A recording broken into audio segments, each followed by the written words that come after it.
Hi, everyone. Coming to you again on a Wednesday evening. We are the girls on. Da, da, da, da. And this week we are going to tackle a very, very difficult subject. Are y'all ready for this? It's really hard. You got to dig deep for this one. Dig. Ha ha ha ha ha. Yeah, I cracked myself up. We're going to talk about gardening.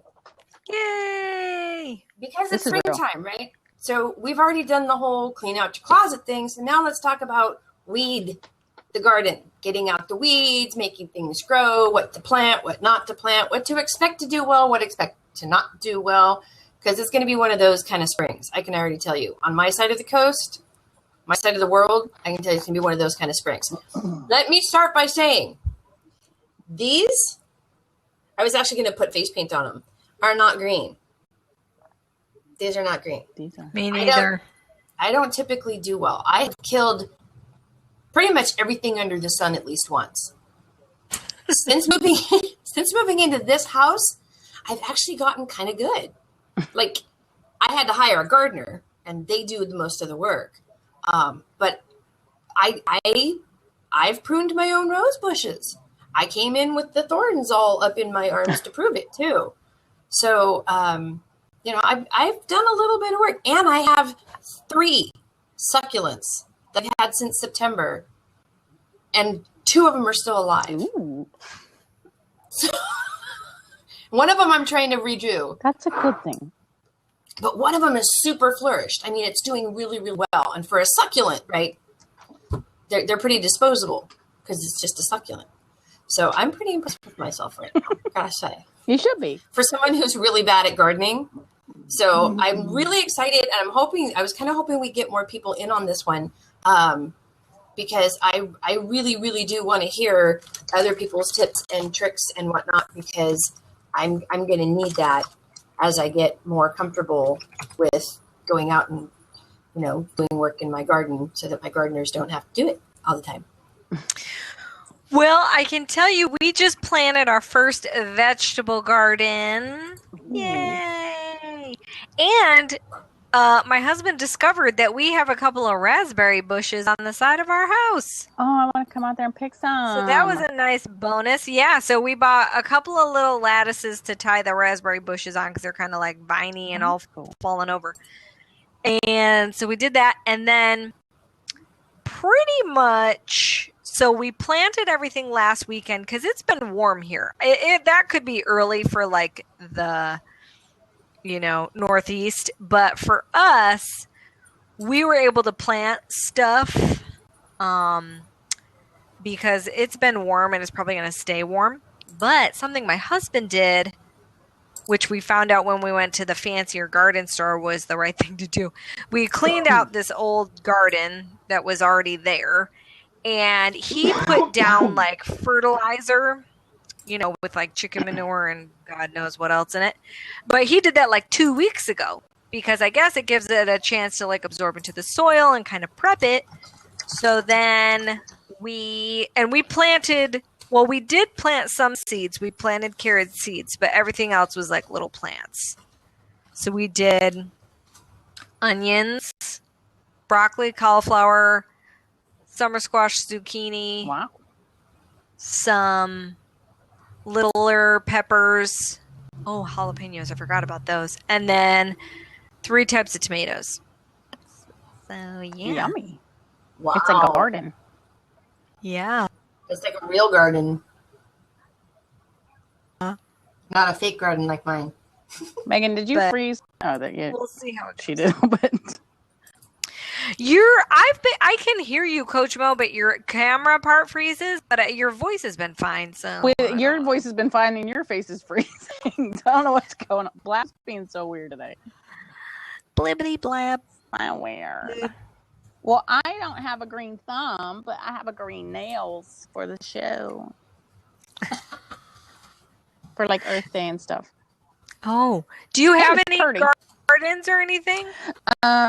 I plant flowers, but like you were saying, I'm on the East Coast, and you really cannot plant anything until after the beginning of May.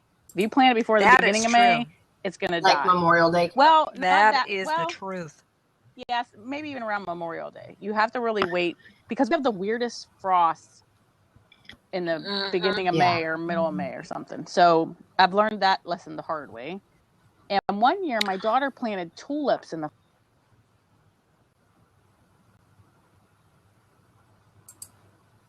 Yeah. Did we lose you? She planted tulips in the front. That's the last thing we heard. And I think we might have lost her. Well, speaking of the one thing that we do need to worry about here, because we should stay warm. So apparently you can get these like gauzy garden cloths. So if your plants, if it's a little early but not necessarily too early, but maybe it's going to dip down below 40 or something, you can put this cloth over everything, and it should be, protect it from any frost. So we have that as a backup just in case. But the other thing we could use it for, which would be much more likely where I live, we get these horrible windstorms. I mean, it just blows and blows and blows. So we would even probably drape everything with those cloths and then put some stones or pavers or something just to keep it down, to keep them from blowing the plants out, especially since they're so, right now they're still babies. So, yeah. That's what the garden store told us to do.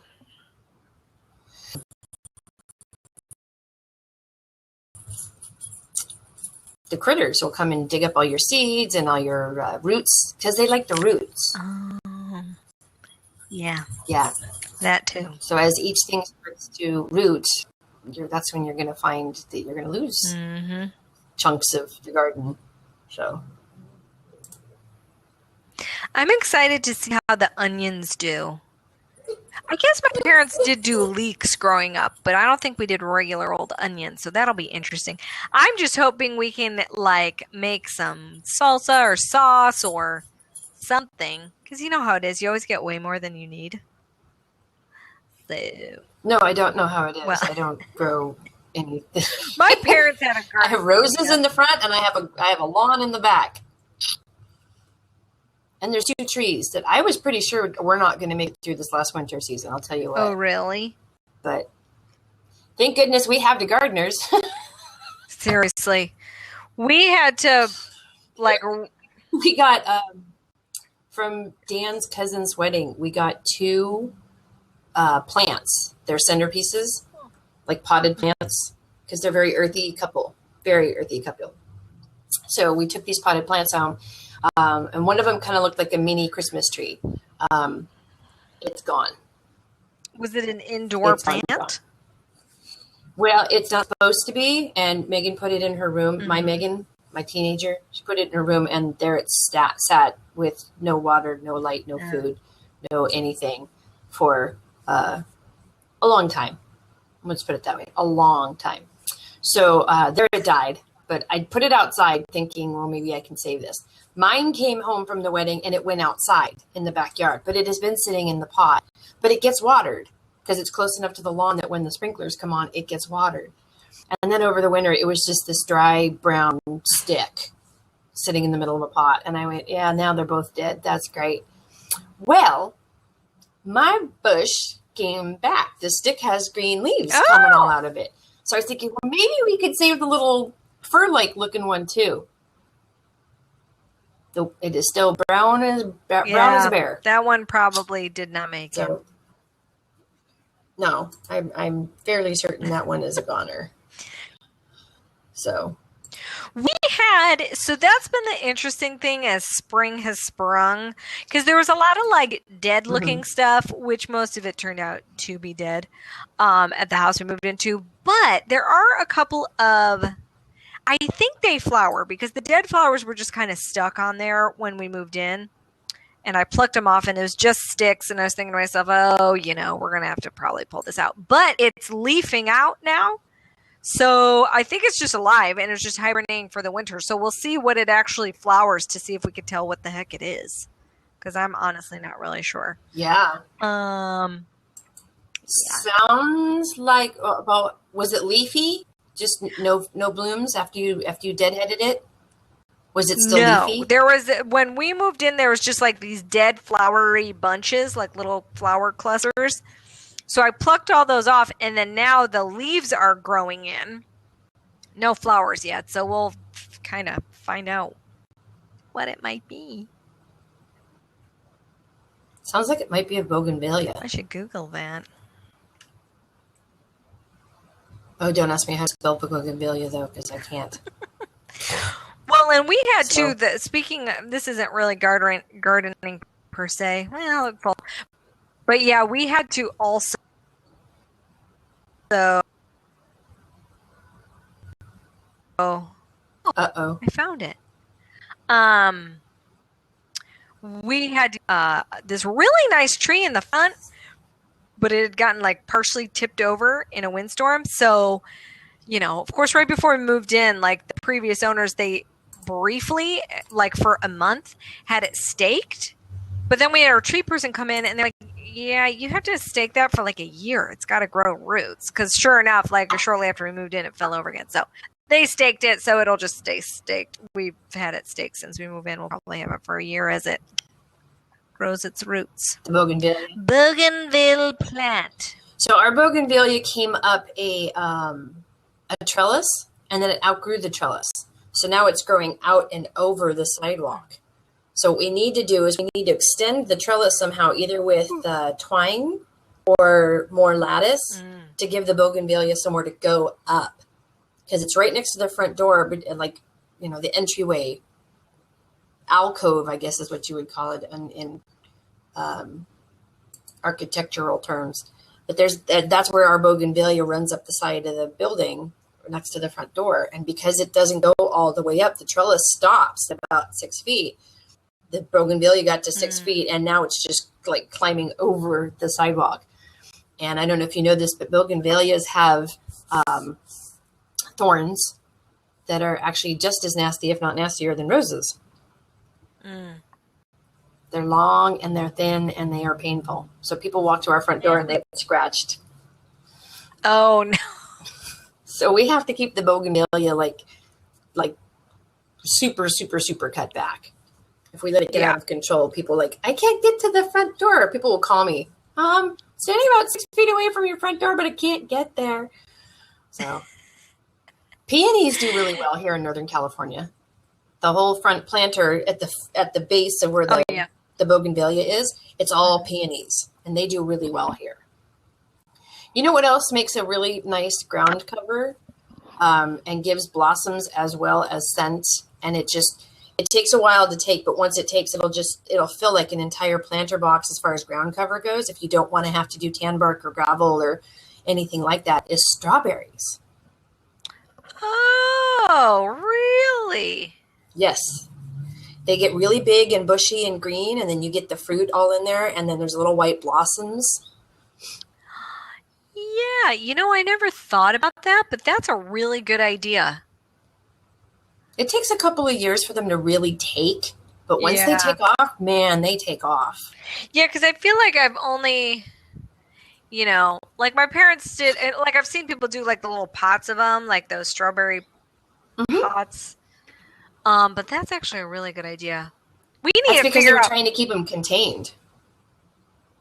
That's why you saw it in the pot. They were trying to keep it contained because it can take over the entire planter box.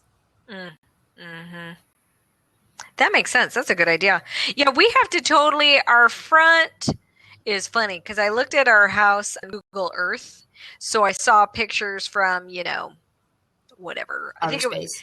Well, yeah, but it was from like 2010 or 12 or something like that. And there was all these lovely like bushes. Because we kind of have a little area right by the sidewalk that's just like a gravelly, stone like landscaping thing. And it was full of all these plants, and someone either killed them or pulled them out or something because they're not there anymore. But it would be nice to put them in because I was like, oh, that looks nice. So we may have to work on that this summer with our tree. Yeah. So the former owners of our house, we've been in here since December of 2013. And so 2 years and a couple of months now. And we've taken out the big trees in the back because they were threatening our back fence. and we put in 2 smaller trees that will give us shade once they take off, but waiting for them to take off is painful. And everything else, we just kind of had them trim back. You know, we did get rid of an elder maple because it was totally infected and dying, and it too messed up a fence line. So the rest of the plants that our predecessors left are still here. And, you know, the bougainvilleas and the peonies, they're all really pretty. You know, and I'm not complaining at all about the front yard in that respect. But then there's these pokey yucca things that are just yucca. I don't understand the draw of this plant. And there's one in the front yard, there's one in the backyard. And then there's one of these, it kind of looks like an aloe, but it's not. It's just a big bush. And there's one of those in the front and one in the back as well. And I'm like, why not put both the yuccas in the front and then the 2 aloe things in the back? No, one of each in both locations. It's like, they look very like pokey, deserty. Thing. They do. They really, really do. And did you know those bloom? Well, now that I've Google image There's searched a flower. it, I can see that a little bit. It almost comes up looking like a green pineapple, and then it turns into this ginormous white bunch of flowers that are just gorgeous and smell amazing. But the branches themselves and the green protection around these flower things, buds, or I don't know even know what you would call them, but they're like the shape of a missile rocket. I mean, they're like this big. About the size of my head, actually. And beautiful as all get out, but the branches, the green leafy thingies, are nasty and mean, and they poke people, and the branches can't support the weight of the plant itself, and so they're constantly just breaking and falling at random. Yeah. I'll just be sitting here on my computer doing something, and all of a sudden I hear crash. And I go to the backyard, and one of the branches fell off. It's not windy. Hey, Anna. That's crazy. Hey, I was Anna. just Google searching, and of course, there's an article on this blog, Why Yuccas Are Our Best Friend. Mainly only because they live in dry areas. And that's it. Yeah. You don't have to water them a whole lot. And the flowers are beautiful. I mean, that's the first time I've ever seen one of these things bloom. Because usually the branch gets too heavy. It can't support the bloom that comes out of there's layers of the pokey green things and then the flowers in the center. And usually they get too heavy for the branch. And by the time the flower is ready to go, the branch is broken. So Maureen is messaging us. She said she can't get on. Yeah. She also told me that her Snap stories are being reviewed by somebody really incredibly popular or something. So there's a good chance that she's waiting on that. So that's fine. I miss her. We missed you, Mo. Yeah. She'll watch the replay. Oh, and there goes Hannah. We can't keep any viewers tonight, except for Tommy. And then everything's coming in late on my phone. It's just now telling me that she's messaging us on Facebook. So that's kind of my whole story on gardening. I don't really have a garden like you do. That sounds fun though. I have like flowers and hi Amanda. Good day. I have flowers and trees and lawn and stuff, but your garden is like a vegetables garden. I'm excited about it. Vegetables. I'm not even going to put in a fruit tree. Oh, yeah, I got too you many could critters. totally do a fruit tree, huh? I've heard they're kind of a pain in the ass. Yeah, but then you're going to get critters. Because they bring critters. And then, I mean, because I've had, well, maybe, anyway, I had friends in LA who had some sort of like a lemon tree, for example, and it produces so much fruit, and you have to be out, like, once it starts producing fruit, you got to be out there all the time. And like, how many lemons can you really use? You know what I mean? One of my neighbors has a lemon tree, but they put it on the edge of their property so that when there's too many lemons fall into the street. They just let them. So they don't have to clean them up. The street cleaners do it. Do they pick them at all?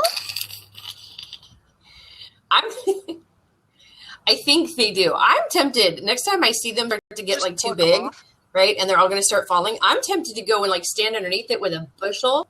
I don't want to take them off because that would be stealing from my neighbor. But I'm going to set up like a bucket or something on the sidewalk. I'm sure if you catch asked some them, of be them like, as they fall. "Oh, do you sell your lemons?" They'd probably be like, "Please pluck our tree."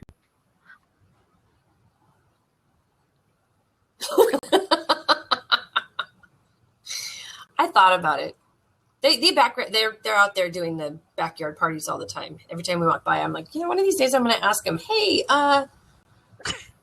do you consume all the lemons that you pick, or are you willing to part with a couple dozen every week or so? Because, I do that hot lemon water thing every morning as part of diet. Yeah. That would be nice to never have to pay Seriously. for a lemon again. I mean, Just can saying. you imagine how much lemonade you can make? My God. You'd have to really. So we've talked about lemons and we've talked about strawberries.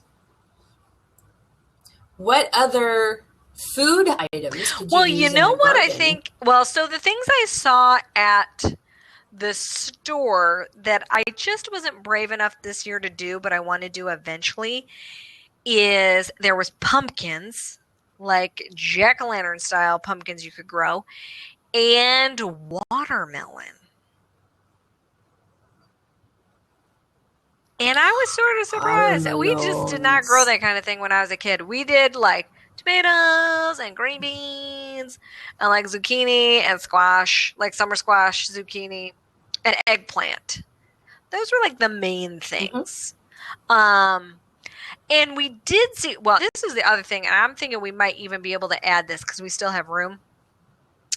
Somewhere, for one of the grocery stores, I think, did have Brussels sprouts.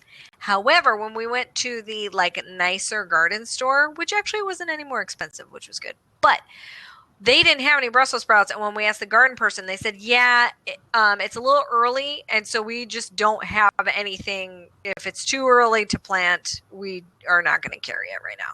So anyways, but I would love to like grow one. And here's the funny thing, and this is going to make me sound real stupid, but I don't care. I only found out this year that Brussels sprouts grow on a stalk. Because I bought, instead of buying them like pre-shucked or whatever, which I normally do and just get a bag full of them, I actually bought them on the stalk this year because it was cheaper at some point. And I was like, I didn't even know. I literally thought they were just cabbage that they plucked early instead of letting it grow full size. Oh my God. Yeah. So anyways. But that's, no. We don't So I'm really guessing your parents them. didn't grow Brussels sprouts. Probably because no one liked them. Well, or at least me and my sister didn't. So I think they just were like, well, let's not do that. Anyway. Well, I like them now. I like to roast them. Why do you want to plant them now? Yeah. Basically. Oh. Don't like them now. I didn't like them. Well, then. I realized, like, if you have them plain or just steamed or something, they're pretty gross. But, yeah, roasting them with, like, olive oil, I like them. I like them a lot. So, yeah. Are you a vegetable person? Nah.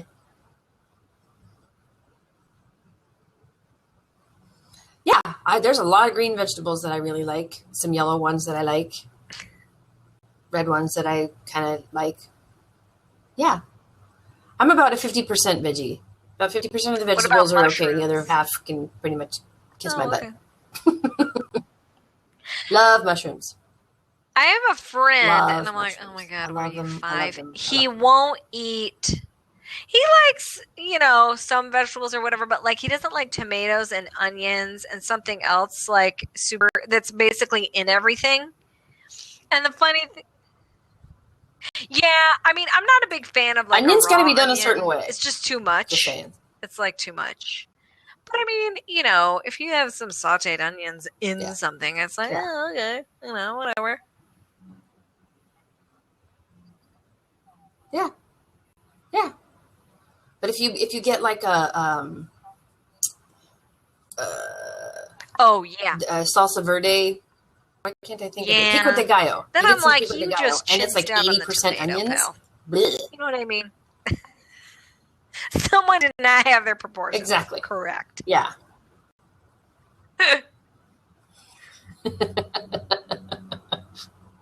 Someone got a pico de gallo that's like all tomato, and I got the maybe pico that's de what we gallo could that's make like with our. We that's didn't what do an happened herb right there. garden yet, though. That's the other thing. We need to get like a little something for some herbs. Yeah. Get some cilantro going. That'd be good. What else do we have to say about? Oh, Yep. oh yeah. We have to be careful about talking about herb gardens today. I feel like that's what all the trending GIFs were on Facebook Messenger. It had to do with that one way or another.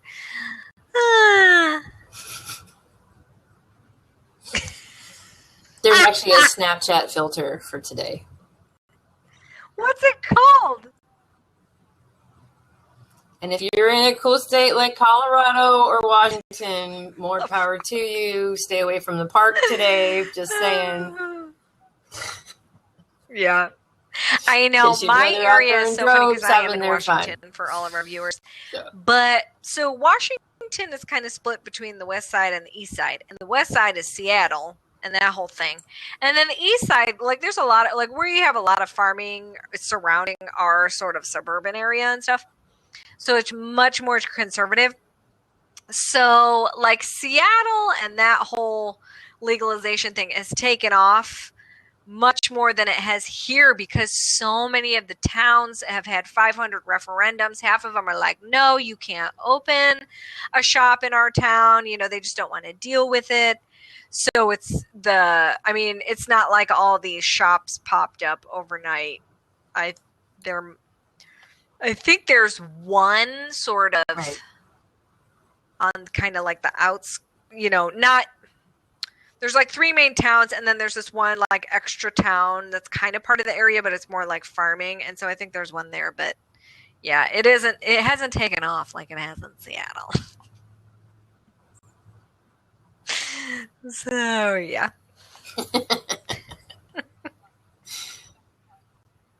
Yeah. There's a lot in San Jose, but they also pass referendums here. They can't be within like a certain distance of a business that someone under the age of 18 would frequent. Jeez. And that's how they wrote it. Would frequent. So when there was a store 25 yards from the orthodontist's office, their primo clientele are teenagers. Yeah. That's funny. Yeah, so they had to go. So I was over at my parents' house this weekend, and my mom and her bestie were having a conversation, and there were 2 things that came up during that conversation that I thought, mental note, bring that up during the gardening show, since I don't garden all that much. According to my mother, weeding is is kind of like her mental yoga. She said pulling weeds is very zen. Because when you start, it's this big mess, right? And you grab the first one by the roots and you pull it up and you see that you've got it. You've pulled it up, you've removed it, and you toss it aside. And there's this feeling of cleansed. And then you do it again. And then you do it again. And then you do it again. And when you're done, you're hot, you're sore, you're exhausted, you're thirsty, you're overheated. You may have heat stroke, who knows? But and your back hurts and your hands, even if you got the gloves on, your grip is gone. But you look, and there's the beauty of the garden that you wanted. Either it's all cleared out, right? Because it was all weeds and you're trying to plant something and you can't because all the weeds are in the way. or the weeds got into your garden and you got to get rid of them so that you can see your garden again. Either way, it's very cleansing and very zen because you did that one pull at a time, and you, like, she couldn't even like associate it with anything. It was, you know, I totally get it, because that's like people who are really into popping zits. It's kind of similar. I'm not even kidding, because there's like this stress relief. It's like you go in there, it's kind of the same thing. Like you're just pulling the weeds on your face, and when you're all done, you're exhausted. You might be a little sweaty. Your face is definitely all red, but you know what? Your pores are clean as a whistle. And there is this sense of relief. It's like, oh, thank God. I'm spent.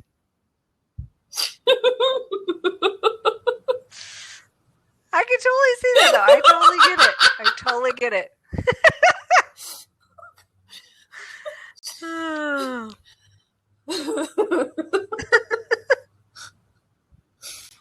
Oh my gosh. Okay. Wow. I might have to pull some weeds this weekend. Just for the experience. So the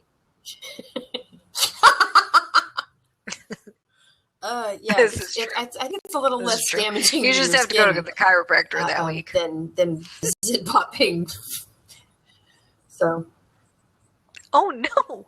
Yeah. Well, my mom ended up suffering from a heat stroke. She was out there too long, and it was really, really hot in Santa Cruz last weekend. Very, very warm. And my mom has to wear long sleeves and a hat because she's like you. She's a natural redhead. Yeah, and totally. She can't be out in the sun as much as other people can. She shouldn't anyway. So the other thing that came up during her conversation with her best friend that I thought was very interesting. Aphids, first of all, Joan was pronouncing it aphids. The rest of the world knows them as aphids. Yeah. But she has this one plant that's like a Erin Go Bra? A Kathy Go Bra or no, it's not Erin Go Bra. It's a type of plant, and it's got a lady's name. It's a Kathy something or something Kathy or a Susan. Shoot, I don't remember the name of the plant, but her plant is not doing well. And she flipped over the leaves, and on the back side of the leaves, it's all little black dots. Which are bugs? Right, which is a sign of aphids. So, yeah. And the little black dots are their waste and or their soon-to-be children. Yeah. And it gets kind of like sticky, mushy. It's almost like a snotty type of feeling if you squish the black stuff and you can move it around, and it's kind of like almost like boogery, snotty consistency. It's aphids. So there's a lot of different things that you can do for aphids. One of the things that they told her at the gardening store was to use like dishwasher or dish soap. It's like a certain percentage of dish soap and then some water, and then you shake it up in the spray bottle, and then you spray your plants with the soapy water. And you have to lift the leaves up and spray it on there. And the soap is supposed to make the aphids go, this is gross, and move away. Or drown them or kill them or something. So this one lady was, kind of explaining this to her, and she was like, okay, but if I don't want to do that, what else can I do? Well, they gave her a bag of bugs to take home to kill the other bugs. Can you guess what kind of bugs they sent her home with in order to kill the aphids? I have two guesses. The rest of us know them as aphids. One guess is slugs. My second guess is ladybugs.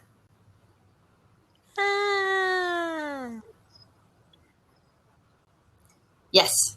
Isn't that weird? I know my husband mentioned that this weekend too. I'm like, of 500 we can go and buy live ladybugs?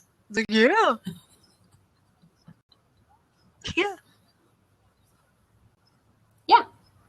And you set them free in your garden, and they will eat the bugs that will harm your garden. Now, the thing about the ladybugs is you have to replace them pretty much annually because they're not going to regenerate. They're going to go away. They're either going to die or they're going to fly away. So you might have to replace them a few Right. times, because once they run out of a food source, because they're done cleaning your garden, they're going to move on and find someplace else to eat other bugs. Right. Or they themselves will become part of the food chain and they'll get scooped Right. up by all the birds in the area. You just never know. 'Cause some Which will is why just there's 500 leave. of them and not like 10, right?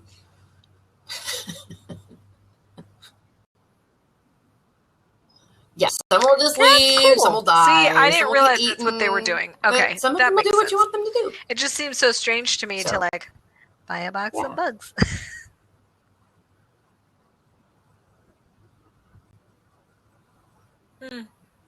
Yeah, exactly. You buy a bag of bugs to get rid of the other bugs. So, and I remember my parents buying Yeah. a lot of bags of ladybugs growing up, but I just thought they were doing it because we kids liked the ladybugs. And every time they'd take us to the nursery, we were like, we're bored, this is boring, this is silly. And they were like, oh, you want a bag of ladybugs? Yeah! Right? They were our pets. We were all excited. We got a whole bag of ladybugs. Yay! Check us out. We're going to take our ladybugs home. And we'd start naming them, you know. Good luck coming up with 500 ladybug names. But I didn't realize Now we that's know. why my parents were buying the The ladybugs when I was growing up. more you know. So there you go.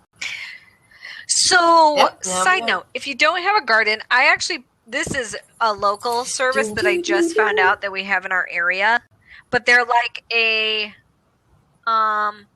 produce delivery service. Well, Mhm. I don't know if they deliver if you have to go. Oh no, they do deliver to your home or office. Oh. Any hoozy, I didn't even know we had such a thing around here, which I mean, it makes sense because we're like hugely agricultural, but I just didn't think that we had anything rocking and rolling in this area yet. Because we do have a lot of farm markets, but half the time they're like on a Friday afternoon. Yeah. I'm like, or on Friday morning, and I'm like, I can't go to that. Anyways, so if you're not, yeah, these things are awesome. I found one on a Saturday. Yeah, there's an okay one on Saturday. My favorite That's what you one got is to do. just You on got to Friday. find the one on a Saturday But that's close to you. That's the other option if you don't garden, is the farmers markets. They'll have all that same stuff in season. Plus, I feel all like, Right. hipstery and just trendy. I don't know.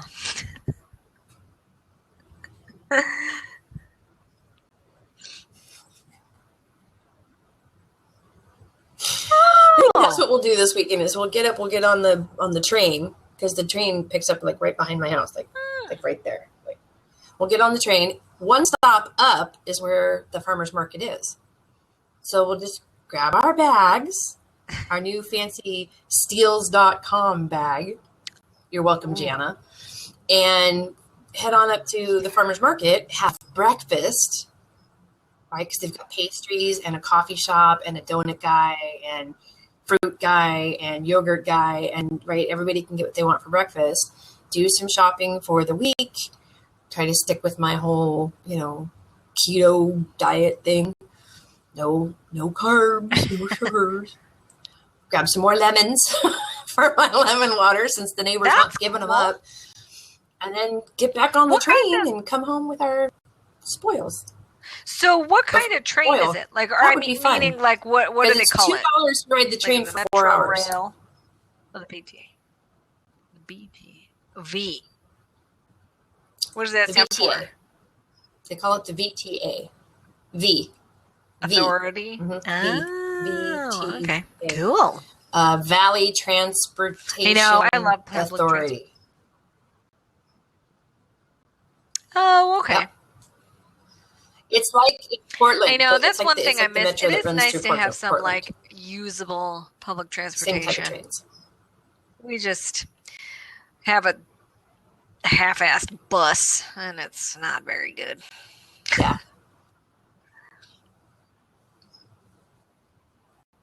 Oh yeah. Well, Silicon Valley is so big, and we had to have something, but we're still working stuff out. I mean, we cannot get from my part of the valley to like the Tri-County area. You have to drive it. There is no public transportation that gets over to like Pleasanton, where there's a lot of really big, good startup companies. For me to take a job in Pleasanton, I would have to drive it. there's just no way to take public transportation Yeah. over there. So, and the city, even if you take the train to the city, it's still a 50-minute ride. Yeah, well, you know. So, Yeah. kind of off the gardening topic. But farmer's market, that's where we started with farmer's market. And how I can spend $2, get on the That's train, go to cool. the farmer's market. And as long as I'm back within the same 4 hours, I can use the same $2 ticket. Yay! Mm-hmm. Mm-hmm. I'm sure there are other farmers markets around here. I mean, it's the Silicon Valley. I can't imagine that there's not one like every single day. So, and I keep forgetting how ag-centric this area is. I mean, Silicon Valley, people don't think ag-centric. But Watsonville and Salinas and Gilroy, those are all just Really? a stone's throw away from here. I didn't know that. And Gilroy is what? The capital of garlic. Mm-hmm. Yeah. Yep. Oh, They have yeah. the garlic festival every year, and you can smell it for miles around. Oh. Yeah, they do all the berries. That's where all the berries are in our supermarket. So Driscoll's is here. I don't know if you know Driscoll's Berries. No kidding. How many employees do they have? Mm-hmm. One of my Probably girlfriends lots. is actually their payroll manager. No kidding. Oh, yeah. A bunch. Lots and bunches. Right now, because it's in season, right? Yeah, I don't know. Or In fact, I think they're in season all year I'm round. not sure if they I grow don't many think she's got a around slow here. season.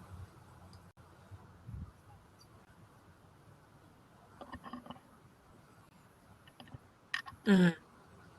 She's got a team in her payroll group of 4 or 5.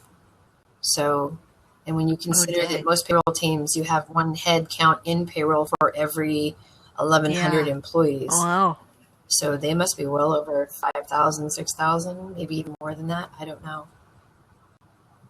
So, yeah. But yeah, we've got Watsonville and the berries down there. We've got Gilroy and the garlic. Salinas is pretty big on ag. I don't know what it is they grow down there, but I know that if you're driving south, you drive through a lot of ag stuff between here and like San Luis Obispo. And then heading out towards like Sacramento, you're driving past fields of almonds, Yeah, we have a ton walnuts, cherry trees, apple trees, grapes. and of course, when you get up into Napa, Mm-hmm. That's a the lot of interesting grapes. thing that, I've Vineyards started to for learn about some of these bazillions of wineries, miles depending around. on how big they are or how new. So you have a combination. So you'll have the places who've been around forever and they have like monster acreage, and they sell some of the grapes they will use themselves to make wine and stuff, but plenty of them they may sell to other places. And then you have wineries that are startup. They're still kind of getting their, growing started. So they're just buying grapes from someone else to then make their own wine and stuff. So it's an interesting whole thing. Mm-hmm. That was the other thing. My husband was like, maybe next year we can. and it's almost political if you get too into it. Do a grapevine and start making our own wine. I'm like, okay.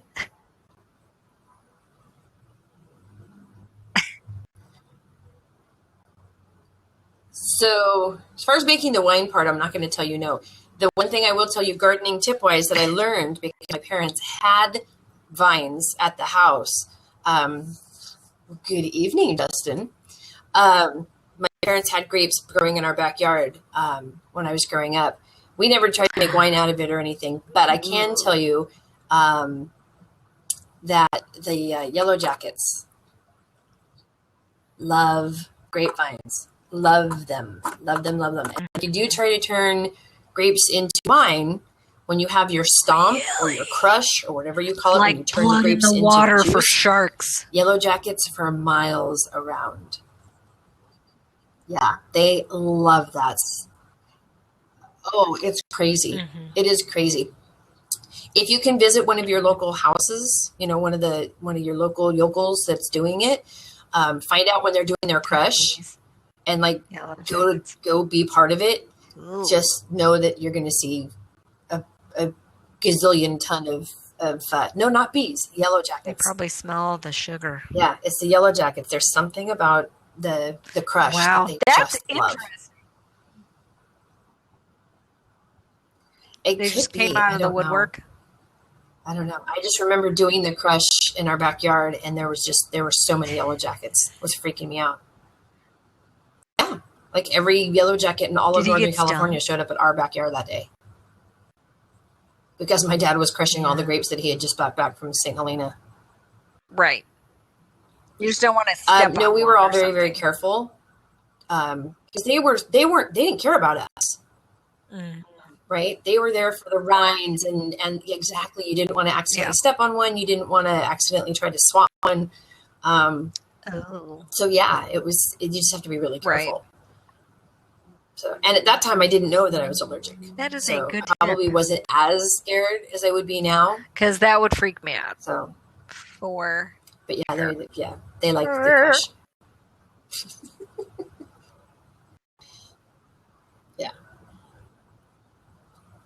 So that's pretty much like the biggest gardening tip that I have is anything you plant, know what critters that particular item might draw. I mean, we chose not to put fruit trees in. We chose to go with a certain type of tree with a certain type of flower, knowing that it would bring flies and maybe some bees. But we're not going to have the possum and the raccoon in the backyard stealing our fruit. Right, like our neighbors down the way with the lemons that way, or the persimmons this way. Right, man, the critters love the persimmons.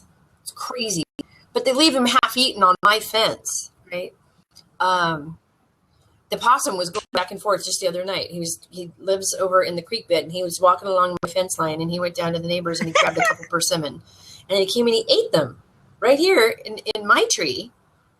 It drove my dog crazy, and then he left what was left over of his persimmon. He left it here on my fence, and then he walked home.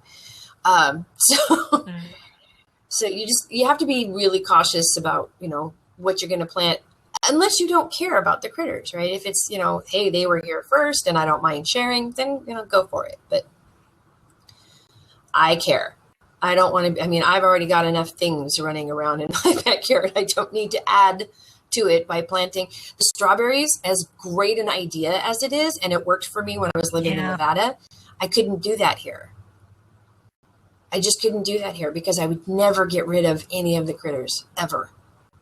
I live too close to a creek, and I've already got enough critters in my backyard.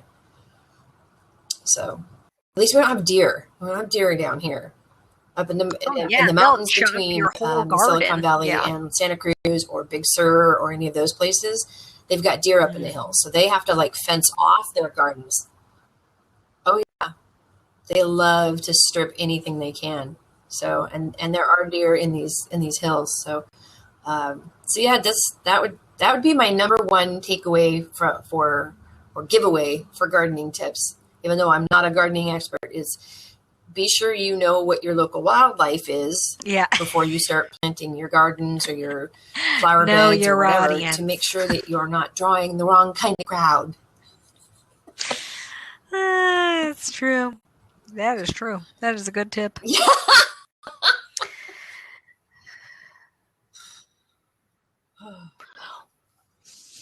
Well, number one tip. So what would be your number one tip? It's in the same realm of knowing your critters.